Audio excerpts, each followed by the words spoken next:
Welcome to Samba Samba. Enjoy the video. In this video, I will explain how to use iodine swabs. First, ensure your hands are clean by washing them thoroughly with soap and water. Next, carefully check the iodine swab packaging for its expiration date to guarantee effectiveness. Never use an expired swab. Open the package without touching the swab tip, preparing it for application. This initial preparation is crucial for maintaining sterility and ensuring proper disinfection. Once ready, gently remove the iodine swab from its packaging, being careful not to touch the applicator tip.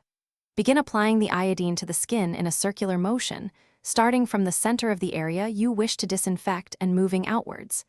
Ensure you cover an area of at least 2 to 3 inches around the intended site. Do not scrub back and forth.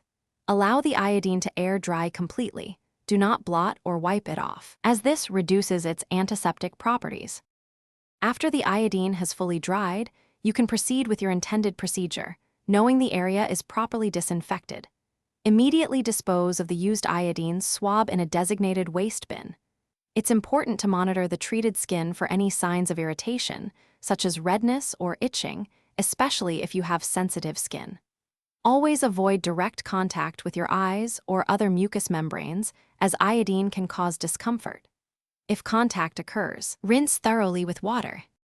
Remember, iodine swabs are for external use only and should not be applied to open wounds or broken skin.